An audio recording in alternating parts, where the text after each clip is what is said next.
Hi, my name's Suresh. I'm an ecologist and a professor in the Department of Natural Resources here at Cornell. As an ecologist, I study the interaction between species and their environment and with each other.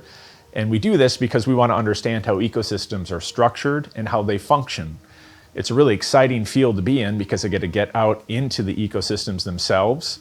I work in aquatic and marine systems from the Philippines to the Amazon and of course all the way up to Alaska. Alaska is a unique destination because it's one of the last landscapes, last regions on Earth that's still wild. This time of year in Alaska, mid-August, we'll have opportunity to see whales, fin whales, humpback whales, orcas, and then of course sea otters. Sea otters are becoming really abundant again in Alaska and they're absolutely charismatic to watch. If we're lucky, we'll see some stellar sea lions gulping down salmon this big. And stellar sea lions are also really exciting if you've not seen those. They're about double the size of a California sea lion, and they truly are lions. The big males actually have manes around their necks, and they can take down a salmon this big through their gullet in the matter of a minute. In addition to the sea life, we'll have opportunity to look at bears, and then of course bird life is really abundant in this part of Alaska as well. The region of Alaska we're going to is called Southeast Alaska, and it's really an archipelago. And there's as much water as there is land. So really the only way to see this is by boat. The boat we have, provided by CAU, is a really luxuriant vessel. It's an elegant vessel, the Soleil. And it's going to be a nice setting to actually see Southeast Alaska. Not only will there be lots of deck space for viewing, and the ship itself is small enough that it's maneuverable to get into tight places, there'll also be opportunity to deploy into smaller boats off the vessel to really get in the bays and see the wildlife firsthand.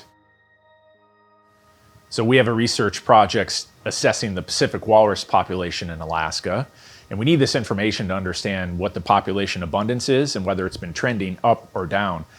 Pacific walrus are ice-reliant species. That means they need the sea ice and they actually use it to forage. They actually find the Pacific walrus population at the leading edge of the Bering Sea ice, and they use it as it retreats north during the summer and advances south during the winter as a free ride. And as climate change is progressing, we're seeing less and less sea ice. So it's really important we understand what implications that might have for Pacific walrus. The field work for this study is amazing. We actually go from a large boat into the middle of the Bering Sea and deploy into these small skiffs and drive into the sea ice. And it's just a fascinating experience to be in the leading edge of the sea ice because it's ghostly calm. All the chunks of ice take care of the waves. So it's like glass, and there are walrus all around us. And we're several hundred miles offshore in these tiny boats.